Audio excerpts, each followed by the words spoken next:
Brigadir Yosua akhirnya dimakamkan secara kedinasan.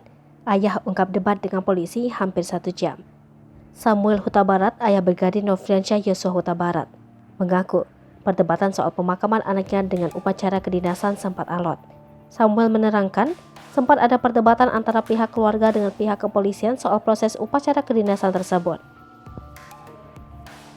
Samuel mengaku tidak dilakukannya proses pemakaman secara kedinasan saat pertama kali dikubur karena terkait administrasi dari Mabes Polri.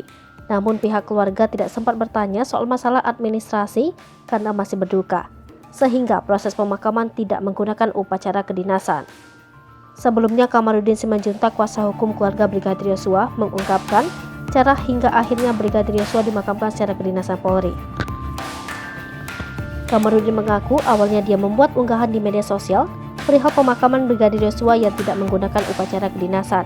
Dia juga meminta bantuan media agar hal tersebut menjadi perhatian Presiden Joko Widodo hingga Kapolri Jenderal Listio Sigit Prabowo. Selanjutnya dia menyebut hingga saat ini belum ada putusan pengadilan Brigadir Yosua melakukan tindak pidana, sehingga pemakaman dengan upacara kedinasan kepolisian berhak didapat oleh Brigadir Yosua. Di sisi lain, Kamarudin berucap, upacara kedinasan dalam pemakamannya merupakan obat untuk kedua orang tua Brigadir Yosua.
Hai pemirsa Sri Popo TV, jangan lupa komen, like, dan subscribe, serta tonton terus berita-berita terupdate lainnya ya.